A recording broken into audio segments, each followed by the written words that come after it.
क्या है इसमें? लोहा चाहे क्वालिटी में कितना भी ज्यादा हो, परंतु सोना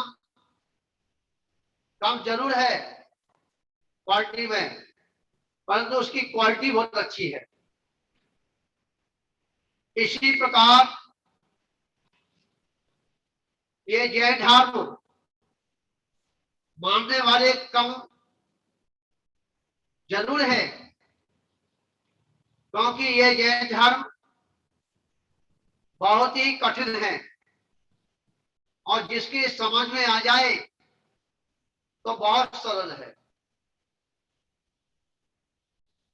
ये जैन धर्म आत्मा को परमात्मा बनाने का एक मार्ग है। जितने भी परमात्मा, इस आत्मा से परमात्मा जितने भी बने हैं और अभी वर्तमान में बन रहे हैं और आगे भविष्य में बनेंगे, ये सब इसी श्रवण परंपरा से ही उनको यह सुलभ मार्ग है और कोई दूसरा कोई मार्ग नहीं। यहाँ घूमने की, भटकने की आवश्यकता नहीं पड़ती। यहाँ भगवान बने कब बनेगा? जब समय आएगा तब बनेगा। पर भगवान को जिसने, इस आत्मा को जिसने समझ लिया है, जान लिया है, अपने हृदय में आत्मा का स्थान समाहित किया है, जिसकी भेजे में ये आत्मा स्वरूप समा गई है, वो भगवान बने कब बनेगा? परंतु भगवान का आनंद इस अवस्था में ही प्राप्त कर लेता है। सिद्धों का आनंद वह इसी शरीर के अंदर सिद्धों के स्वरूप उन गुणों का चिंतन कर लेता है। वह कर्म इस आत्मा का कुछ भी नहीं बिगाड़ सकता, क्योंकि आत्मा को समझना और उस आत्मा को समझ करके अपने अंतरंग में बिठाना और श्रद्धा को जमाना, यह बहुत बड़ी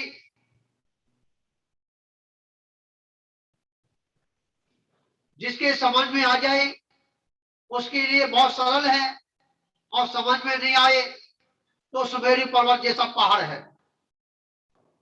विचार करना। जिसकी समझ में आ जाता है उसके लिए उम्र नहीं देखी जाती। 8 साल 8 समय में वह उस आत्मा को परमात्मा, वह आत्मा का दर्शन, आत्मा का आनंद, समय दर्शन की प्राप्ति, आत्मा के प्रसिद्धांत जमा करके वह छोटा सा बालक, देखने में बालक है, परंतु उसकी आत्मा ना कभी बालक होती है, ना कभी बूढ़ी होती है, ना कभी जवान होती है।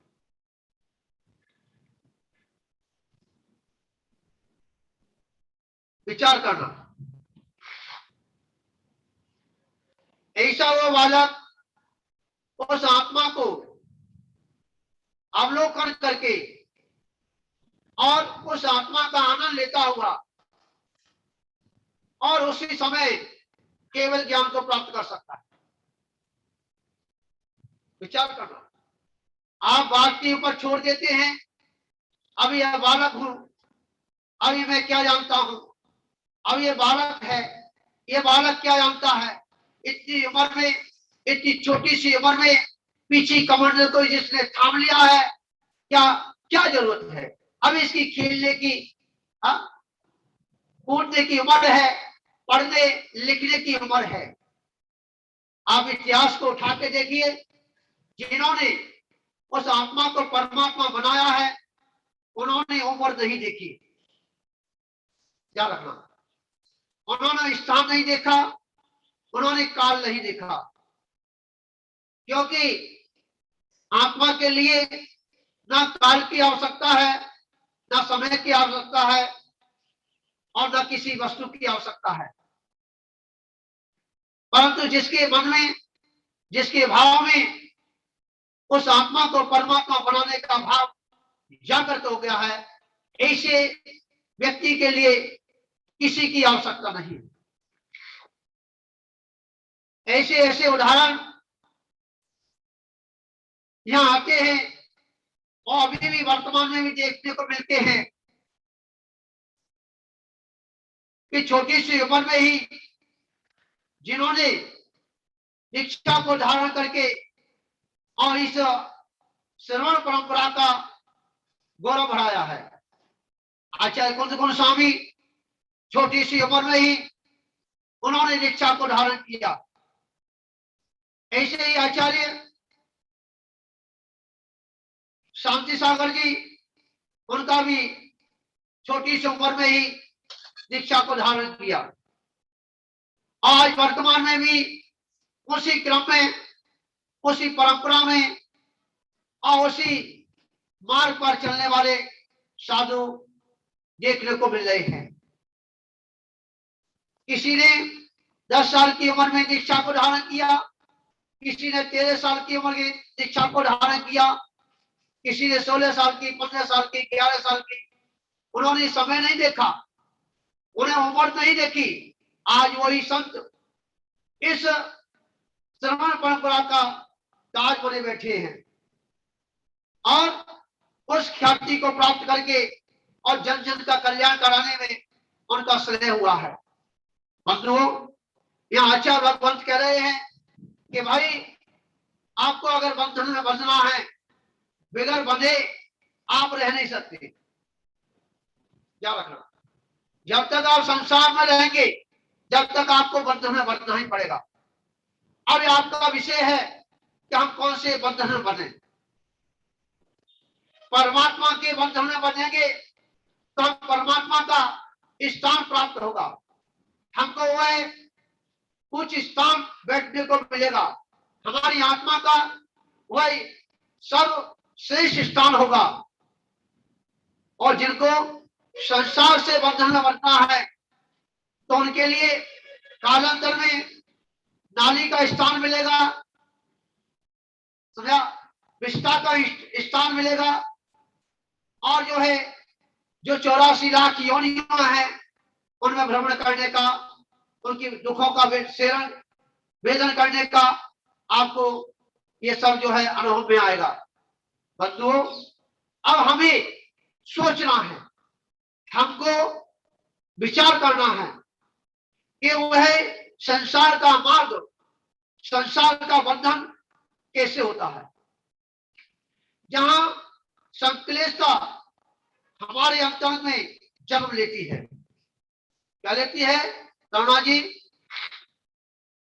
जब हमारे अंतरंग में जब संक्लेश परिणाम होते हैं, समझा, जब विकल्प होते हैं, वहां पर संकल्प विकल्पों में फंस करके वह आत्मा वह संसार के दुखों को भोगती है। क्या आया समय? वही आत्मा दुखों को भोगती है और वही आत्मा जब संकल्प विकल्पों से हट करके जब अपनी अंतरंग में जाने का प्रयास करती है तो वही आत्मा परमात्मा बनने में एक सुलभ और सहजता के माध्यम से वह आत्मा परमात्मा बन जाती है। तो बंधुओं, अब हमको यह निर्णय करना है कि हमको संकल्प विकल्प करने हैं कि हमको इन संकल्प विकल्पों से बच करके आत्मा का चिंतन करना है। यह आपका विषय है। आचार्य कुलकर्णी स्वामी ने स्पष्ट कहा है कि भाई ये अध्यात्म चर्चा को, अध्यात्म रस को अगर तेरे गले नहीं उतर रहा है, तेरी समझ में नहीं आ रहा है, तो अपनी बुद्धि मत लगाना। क्या कहा? अपनी बुद्धि का प्रयोग मत करना, अपनी बुद्धि इसमें समाहित मत करना, क्योंकि यही प्योर माल है। अगर तेने अपनी अशुद्ध बुद्धि अगर इसमें लगा दी तो तेरा तो हित होगा ही, परंतु जितने भी लोग इस तेरी बुद्धि से अगर आगे बढ़ गए तो सभी का हित होगा। इसलिए तो इस श्रवण परंपरा में, श्रवण ग्रंथों में इस अपनी बुद्धि लगा करके, अपनी बुद्धि का प्रयोग करके कहीं स्वयं डूबेगा और दूसरे को डूबेगा, ऐसा कार्य मत करना, ऐसा छल मत करना, ध्यान रखना। तो आचार्य भगवत कुलकर्णी स्वामी इसी बात को दर्शा रहे हैं। संक्लेशता जो है इस आत्मा का घात करती है। क्या करती है? जो संक्लेशता जो हुआ करती है, जो आज रोज परिणाम हुआ करते हैं, या पाप रूपी जो परिणाम हुआ करते हैं, इस आत्मा का परमात्मा बनने में बहुत बड़ा एक अंतराय का कारण होता है। इसलिए हमें इस आत्मा को परमात्मा बनाना है, इस आत्मा को वहां तक पहुंचाना है, तो हमें ऐसा आज और ध्यान इत्यादि जो परिणाम हमारे गंदे होते हैं, जहां विशुद्धि मलिनता की ओर जाती है, जहां हमारे भाव मलिनता की ओर जाते हैं, वह भाव हमको जागृत नहीं करने चाहिए। बंधुओं, जिस जल से हम उस कीचड़ को साफ कर सकते हैं, वही जल कीचड़ भी बना सकता है। क्या मतलब? कीचड़ भी उसी जल से हुई है, और कि उस कीचड़ को भी साफ करने के लिए जल की आवश्यकता होती है। क्या रखना? क्योंकि ये उस जल के अंदर ऐसा गुण है, ध्यान रखना, कि वो कीचड़ को भी साफ करती है और कीचड़ को भी इकट्ठा करती है। जब उस जल का कम मात्रा में फैलाया जाता है जल, और रेतीली जगह में फैलाया जाता है, तो वह कीचड़ होती है। क्या रखना? और वही गति से और ज्यादा मात्रा में अगर वहां जल विसर्जन किया जाता है, तो वह कीचड़ को साफ करता है। ध्यान रखना। अब यह आपका है कि हमको उस जल से, जो आचार्य कुलकर्णी स्वामी ने वह कलश स्वर्ण में ही भर करके वह पिटारे सर्वज्ञ की वाणी का आपके सामने जो सजो के रखा है, अब उस जल को, उस अमृत को हमें किस प्रकार से ग्रहण करना है।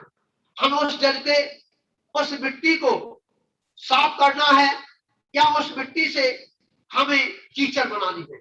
अगर हमने उस मिट्टी से कीचड़ को बना दिया तो हमारा जीवन हमेशा फिसलता रहेगा। क्या होगा? हमेशा फिसलता रहेगा।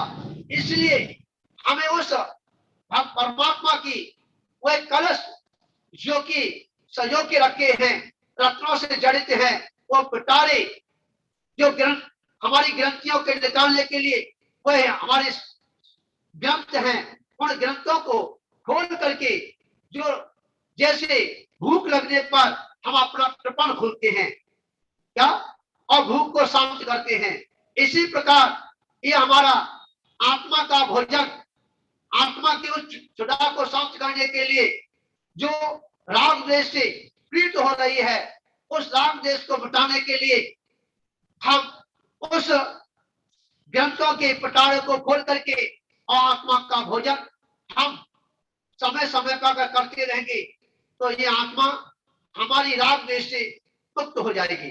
बंधुओं, आज हम उसी विषय पर चर्चा करते हुए आचार्य कुलकर्णी स्वामी का जो वाक्य है, जो उनकी समझाने की शैली है, जो उन्होंने हमारे ऐसे भोले प्राणियों को, क्या ऐसे छदमस्त जीवों को उन्होंने ऐसा छोटे से गागर में उन्होंने सागर भर के हमको दिया है, हम उसके बहुत ही उनके चरणों में कोटि कोटि वंदन करते हैं।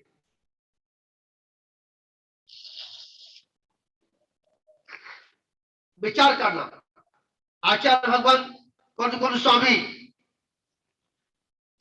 आगे कह रहे हैं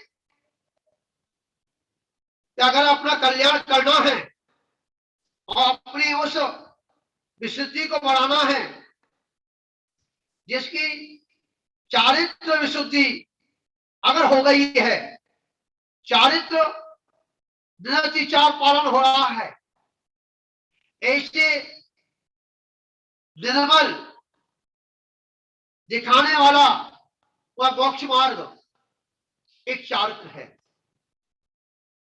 क्या है समझे? बगैर चारित्र के मोक्ष मार्ग में एक कदम नहीं बढ़ सकता। चाहे वो सम्यक हो, उसको भी सम्यक चारित्र को जब तक स्वीकार नहीं करेगा, जब तक सम्यक चारित्र पर नहीं चलेगा, जब तक अंतरंग में चरण नहीं करेगा, जब तक उस आत्मा का दर्शन नहीं करेगा, जब तक उस आत्मा का दर्शन होने वाला नहीं है। याद रखना, सम्यक दर्शन आत्मा का अवलोकन कराने के लिए है और चारित्र के साथ में सम्यक दर्शन आत्मा की अनुभूति कराने का कारण है। सुरेंद्र जी क्या रखना, जो सम्यक दर्शन हुआ करता है और जो ज्ञान के साथ हुआ करता है, वहां आत्मा का अवलोकन किया जाता है। क्या रखना, अवलोकन दूर से किया जाता है और रमण उसके अंदर घुस के किया जाता है। जैसे आपको घर से ही भगवान का दर्शन, भगवान का जिनालय, भगवान की वो टोक आपके ख्याल में आती है नहीं आती? कहां में आती है? आत्मा में आती है ना, ज्ञान में आती है ना। तो कितनी दूर है? आई तो वह आत्मा के अंदर ही, आई तो वह उस ज्ञान गुण के अंदर ही रमण करेगा चारित्र के साथ में, तब भी ज्ञान के ही उसका आनंद लेने का जो अनुभव है, ठीक है, जो आनंद आ रहा है, आनंद गुण है, उसी में आएगा। पर एक आनंद परोक्ष हुआ करता है और एक आनंद प्रत्यक्ष हुआ करता है। जैसे किसी बच्चे की शादी होती है और अभी 7 भावड़े नहीं पड़ी है, अभी कोई पता भी नहीं शादी होगी कि नहीं होगी। क्या है संजय? अभी पता भी नहीं है कि शादी होगी कि नहीं होगी। अशोक जी कितना समय लगेगा? पंडित जी अभी मुहूर्त निकालेंगे कि नहीं निकालेंगे? अभी मुहूर्त निकलेगा या नहीं निकलेगा? हमारे गुण मिलेंगे या नहीं मिलेंगे? कौन अभी जी? हाँ, अभी मात्र जो है दोनों की बात चल रही है, उस आनंद कैसा बताना, कैसा आनंद है? और जिससे बात चल रही है उससे कहीं झगड़ा किसी दूसरे से हो जाए तो आप जो है हथियार लेके तुरंत पहुंच जाएंगे, डंडा लेके हट पक्ष लेंगे, चाहे उसकी गलती क्यों ना हो।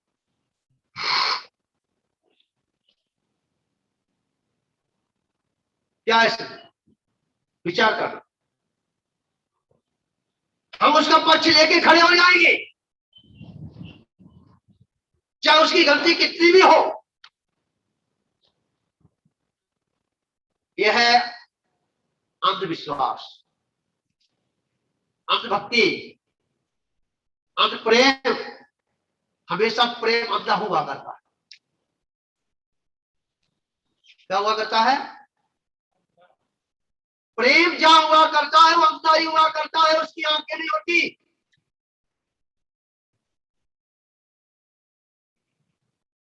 और जहां अनुराग हुआ करता है वह आत्मा से हुआ करता है। आत्मा की वही आंखें खुली हुआ करती है, विवेक के साथ सारी क्रियाएं हुआ करती है। इसलिए परिवार के लोगों के साथ में प्रेम करते हैं। क्या करते हैं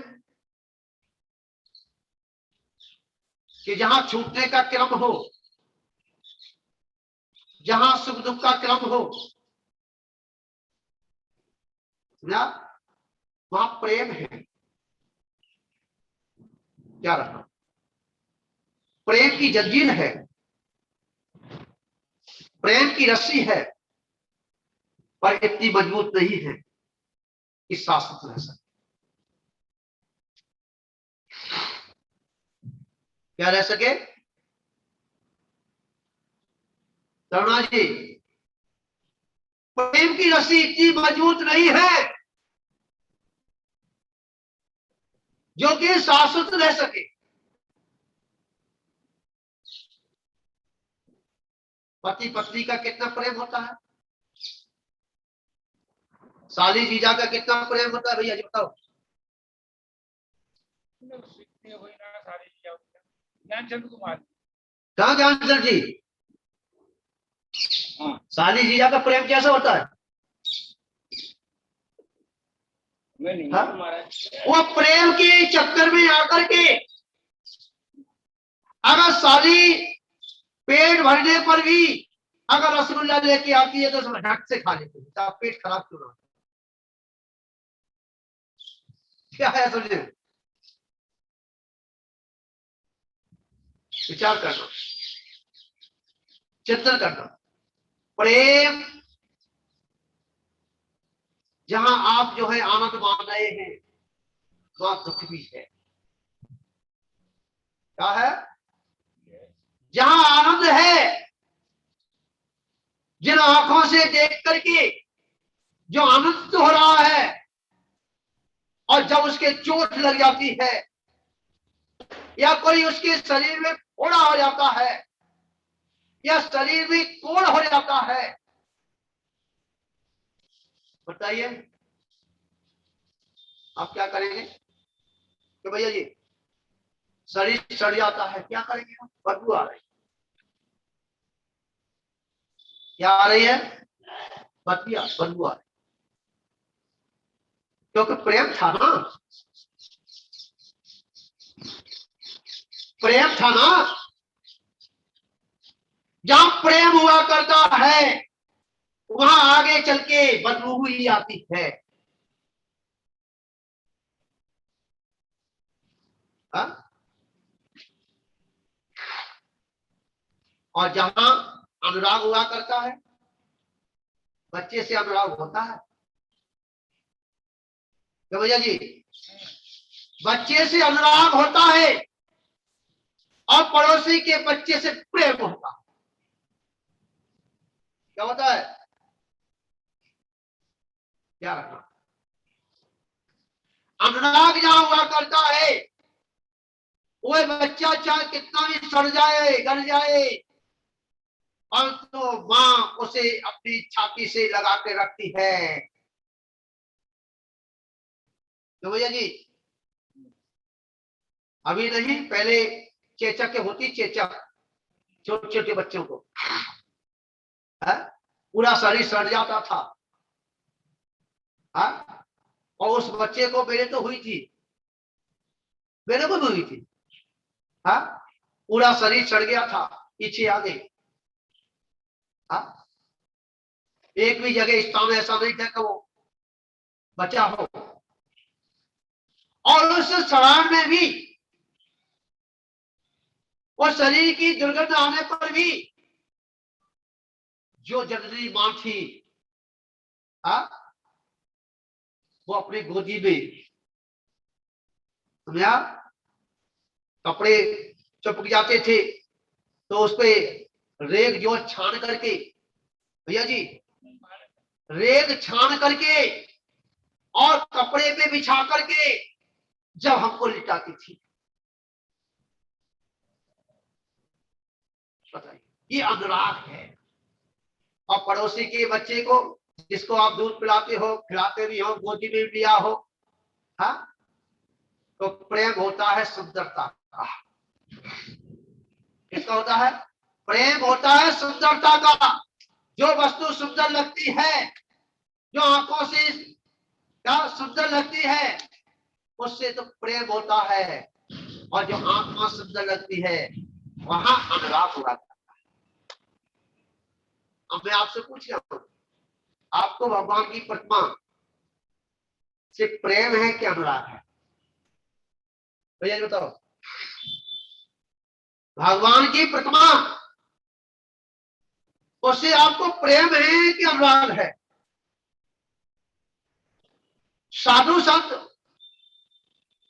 से आपको प्रेम है कि अनुराग है? अगर प्रेम है तो जिस समय वो आहार ले रहे होंगे, तो उस समय आपको गिलानी आ रही। या साधु आहार लेता है पूरा नीचे तो बताओ क्या है? हाँ? क्या आया कि जब आहार लेता है, पूरे शीशा पकड़ लिया, क्या है समय ना, शीशा पकड़ लिया, क्या कर लो, कोई काम करा हुआ है। शीशा पकड़ लीजिए। ये भी एक अंतराय कर्म होता है, ध्यान रखना। इधर आओ, ये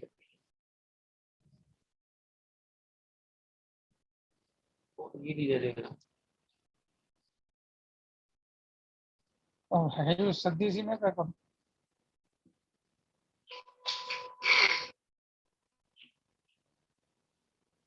हाँ, तो बात क्या चल रही है?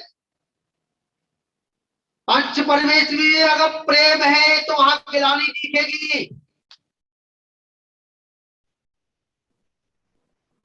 वहां द्रव्यलिंगी भावलिंगी दिखेगा। और जहां पंच परमेश के प्रति जो है अनुराग है, वहां श्रद्धा दिखेगी, समर्पण दिखेगा, वहां भगवान आत्मा दिखेगी, पाषाण में भी भगवान दिखेगा। और प्रेम है तो ये सोने की है, ये अच्छी है प्रतिमा, ये हीरा की है, हीरा से आप क्या ये स्फटिक की है। जिसकी ऐसी दृष्टि होती है उसका अनुराग नहीं होता। ध्यान करुणा जी, ये पत्थर की, लाल पत्थर की है। अरे तुझे अभी लाल पत्थर दिख रहा, लाल पत्थर से तेरा प्रेम है। अभी तुझे पुद्गल से प्रेम है, अभी आत्मा से तेरा अनुराग नहीं हुआ। अभी तेरा वीतरागता से अनुराग नहीं हुआ है। अभी तुझे प्रेम के चक्कर में, बंधन में फंसा हुआ है। जो बच्चों के प्रति जो प्रेम होता है, पड़ोसियों के प्रति प्रेम होता है, वही हमने पंच परमेश की प्रति प्रेम रखा है। और जहां प्रेम हुआ करता है, समझा, वहां वास्तविकता नहीं हुआ करता। वास्तव में स्वरूप की पहचान नहीं हो सकती। विचार कर, थोड़ी कड़ी लग रही होगी, लग जाए कोई बात नहीं, परंतु तो कड़ी दवाई से ही तुम्हारा ये बुखार उतरेगा। हड्डी का रोग हो गया, हड्डी का बुखार है, बड़ी मुश्किल से जाता है, समझा। नजला हो गया है, बड़ी मुश्किल से जाता है। मेरे को नजला हो गया ना, हाँ? बड़ी मुश्किल से जाएगा। और जाए नहीं जाए कोई जरूरी नहीं। क्या है समझ, जाए या ना जाए कोई जरूरी नहीं।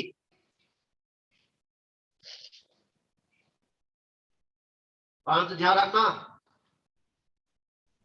नजला भी कुछ नहीं कर पाएगा अगर हमारा आत्मा से अनुराग है। क्या है? आत्मा से अनुराग है, श्रवण परंपरा से अनुराग है, गुरु से राग है, गुरु से अनुराग है, जनवाणी माता से अनुराग है। तो ये रोग हमारा कुछ भी नहीं बिगाड़ सकते, इनकी पाप में ताकत। क्या ऐसे?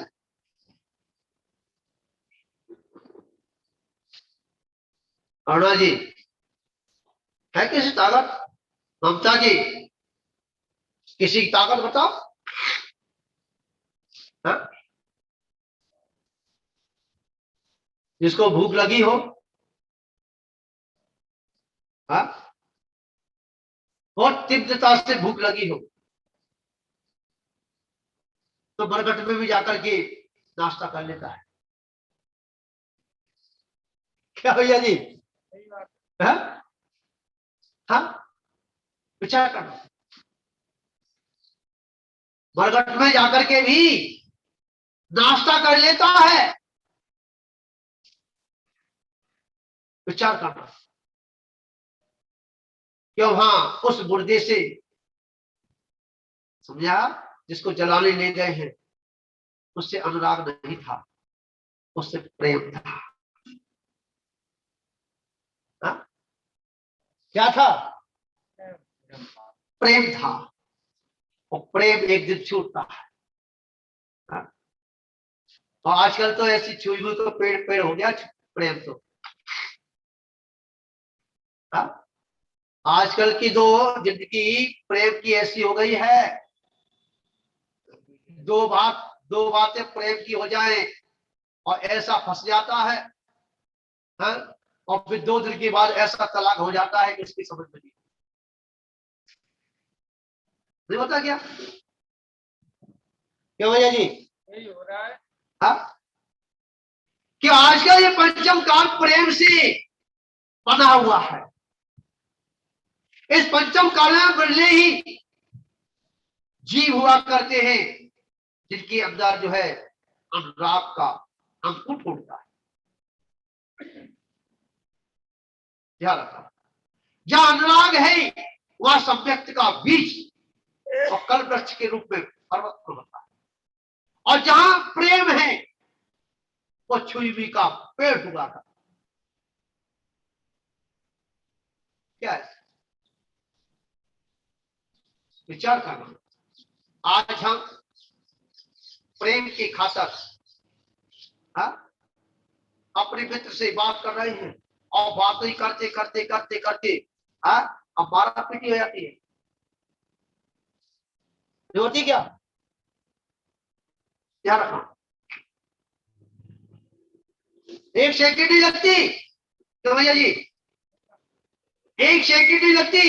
जिस स्टाम्प पे खड़ा है, उस स्टाम्प पे, जिस स्टाम्प पर क्या प्रेम था, उस स्टाम्प पर द्वेष हो गया। ये क्या? तो आचार्य भगवान कहते हैं कुछ कुछ स्वामी कि भाई प्रेम के चक्कर में मत पड़ो, अनुराग के चक्कर में पड़ जाओ। अनुराग और प्रेम, हाँ, प्रेम के चक्कर में मत पड़ो, अनुराग के चक्कर में। क्या कहा? जो प्रेम के चक्कर में पड़ जाता है वो संसार के चक्कर में ही घूमता रहता है, और जो अनुराग के चक्कर में पड़ जाता है वो सिद्धू के चक्कर में घूमता रहता है। विचार करो।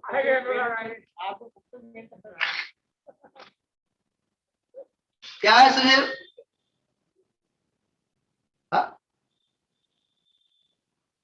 अनुराग नाम अलग होता है और अनुराग भाव अलग होता है। नाम के संग में भाव भी ऐसे बन जाए तो काम हो। विचार कर, क्योंकि विचार ही हमको इस प्रेम से बचा सकता है। क्योंकि विचारों में ही प्रेम है, विचारों में ही राग है, विचारों में ही देश है और विचारों में ही अनुराग है। विचारों में ही सब, विचार में नहीं, हाँ, उसी में अनुराग है, उसी में प्रेम, उसी में अनुराग है, उसी में प्रेम है, उसी में राग है, उसी में देश। विचार, और विचार किसके हैं? विचार किसके हैं? विचार इस आत्मा के ही, दूसरे के नहीं। विचार अंतर से आते हैं, सुना? आत्मा का ही गुण है, और जब तक वो आत्मा के, सुना, साथ में है तब तो आत्मा का है, और आत्मा से बाहर निकल जाता है तो आत्मा का नहीं होता है। जो बबूला है, जो लहर है, समुद्र में आती है, समुद्र में मिला जाती है, और वही लहर तूफान का साथ जब मिल जाती है तो पता नहीं कहां कहां जाकर, पहाड़ियों पर, खेतों में, अनेक अनेक जगह पर जाकर के वो लहरें गिरती है। फिर वो लहर समुद्र की नहीं, वो लहर फिर तूफानी हो जाती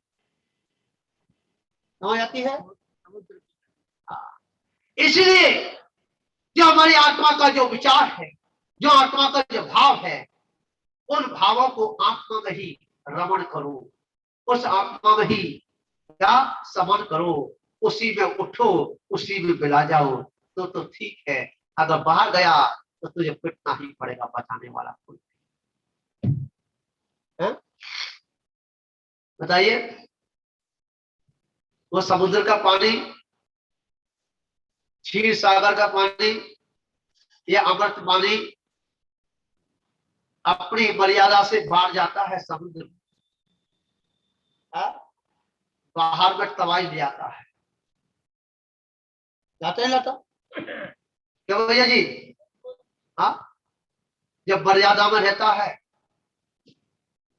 हाँ, बड़ा मस्त रहता है, और जब मर्यादा को छोड़ता है तो स्वयं तो अपना अहित करता ही है, और जो भी उसके चपेट में आते हैं उन सभी का ही अहित करता है। वो तो अपना खजाना बाहर छोड़ता ही है, समुद्र पानी है ना, अब जाएगा, जहां जाएगा वैसे नाम धराएगा। पहाड़ पे गया तो पहाड़ से पानी आ रहा है, झरना आ रहा है, क्या आ रहा है? वो वही पानी जो है जिसकी संगति करेगा वैसे नाम धराएगा। ये नाली का पानी है, ये जमुना का पानी है, ये गंगा का पानी है, ये चंबल का पानी है, ये उस नाले का पानी है। क्या हुआ? और समुद्र का पानी जब समुद्र में था तब वो समुद्र का था, और समुद्र का पानी बाहर गया तो अनेक नाम धराए उसने। समझा? ऐसी प्रकार ये समुद्र रूपी आत्मा, इसके अंदर अनंत गुण भरे पड़े हैं। क्या? अनंत आभूषणों से सुशोभित है आत्मा। हाँ? और जब ये आत्मा अपने गुणों में ही रमण करती है, हाँ? लोग इसकी पूजा करते हैं, और जब इसके गुण बाहर निकल के जाते हैं तो फिर लोग अनेक अनेक प्रकार का ताहना देते हैं। हाँ? क्या कहते हैं? ये आग लगा, बंदी हो रहा पानी, आग लगा, हाँ? तो सबको बैठ के लग जाएगा क्या? हमारा उस प्रकृति को हम अपने हिसाब से चलाना चाहते हैं, तो अपनी प्रकृति तो सही अपने ढंग से चला नहीं पा रहा है, दूसरे की प्रकृति को तो अपने हिसाब से चलाना चाहता है? और जब प्रकृति अपने गुस्से में आती है, जब पीटती है, तो सौ सौ आंसू से रोता है। क्यों भैया जी? हाँ? अब बाढ़ आ रही है, ये आ रहा है, वो आ रहा है। अरे भाई, आपने छेड़ा क्यों? हाँ? क्या भैया जी? तो प्रकृति कहती है कि जब मैं तुझे क्या आनंद में रख सकती हूं, अगर तू मुझे छेड़ेगा ना तो मैं तुझे बिल्कुल बर्बाद कर दूंगी, तुझे बैठ दूंगी, मैं तुझे छोड़ूंगी नहीं। क्या कहती है प्रकृति? मैं तुझे छोड़ूंगी नहीं। माँ अपने बच्चे को बहुत अच्छा भोजन कराती है, और वही महा ज्वालामुखी बने तो बच्चे को भस्म कर जाता। हाँ? ये प्रकृति माँ है ना? क्या है भैया जी? ये माँ अपने बच्चे को सारी सुविधाएं जुटाती है, समय पे भोजन कराएगी, समय पे सब कुछ कराएगी। और जब वो बच्चा माँ को परेशान कर देता है, जब माँ ज्वालामुखी होती है, तो चाहे उसके हाथ में चिमटा पड़े, चाहे डंडा पड़े, चाहे उसके बाल पकड़ने में आ जाए, चाहे उसकी टांग पकड़ने में आ जाए, और ज्यादा ज्वालामुखी हो गई माँ, उसने पैर उठा के पत्थर पे मार, चल हट, समझ में आया? इसलिए अगर हमको माँ का प्रेम चाहिए, माँ का स्नेह चाहिए, माँ का वात्सल्य चाहिए, माँ का सुख चाहिए, तो माँ से कभी छेड़ना नहीं। अगर माँ से छेड़ दिया तो माँ ज्वालामुखी हो जाएगी। तो ज्वालामुखी फटती है ना, तो कोसों के जीवों को समाप्त कर, क्या कर देती है? कोसों के। तो इसी आचार्य भगवत कुलगुरु स्वामी जिन्होंने हमें, मैं अपनी बात कुछ नहीं कहता ना, मैं कुछ कहूंगा, मैं क्या कह सकता हूं? मेरे पास चिट्ठी आई है, मैंने बांट दी है, वो मेरी है कि किसकी है? कि जिसकी समझ में आ जाए उसकी। क्या है सर? जिसकी समझ में आया तो वही चिट्ठी है, अगर समझ में आ जाए तो कमल जैसा खिल जाए, और समझ में नहीं आए तो ज्वालामुखी हो जाए। क्यों भैया जी? अगर समझ में आ जाए ठीक है। तो हमारी ग्रंथियों को निकाल के बाहर करके, और समझ में नहीं आए तो सारी गलतियों को छिपा करके और गलती पे गलती करा, शैतान बना। इसलिए आचार्य भगवान कुलगुरु स्वामी ने जो हमारी गलतियों को निकालने के लिए, जो परमात्मा बनाने के लिए, इस आत्मा के लिए इतनी मेहनत से सजो करके रत्नमयी कलशों में वो अनंत कलश है, बड़ी मेहनत से सजो करके लेके आए हूं। और उन्होंने एक कलश हमारे समक्ष रख दिए, अनेक ग्रंथों को लिख करके, और हम भोले प्राणियों के पास रख दिया। अब हम भोले प्राणी अपने विवेक के साथ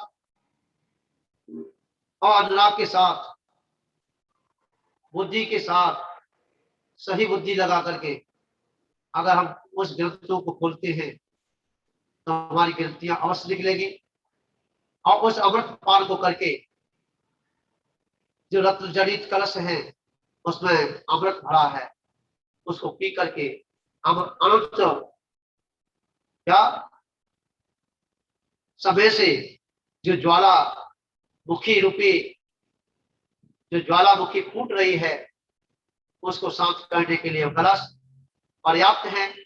इसी मंगल भावना के साथ सभी को मेरा कोटि कोटि आशीर्वाद है कि आपका जीवन मंगल में हो, आनंद में हो, और जितने भी लोग युग पे जुड़े हैं उन सभी का कल्याण हो, और तीनों लोकों में जितने भी जीव हैं उन सभी जीवों का कल्याण हो। इसी मंगल भावना के साथ मेरा कोटि कोटि आशीर्वाद। अमर महावीर स्वामी की जय।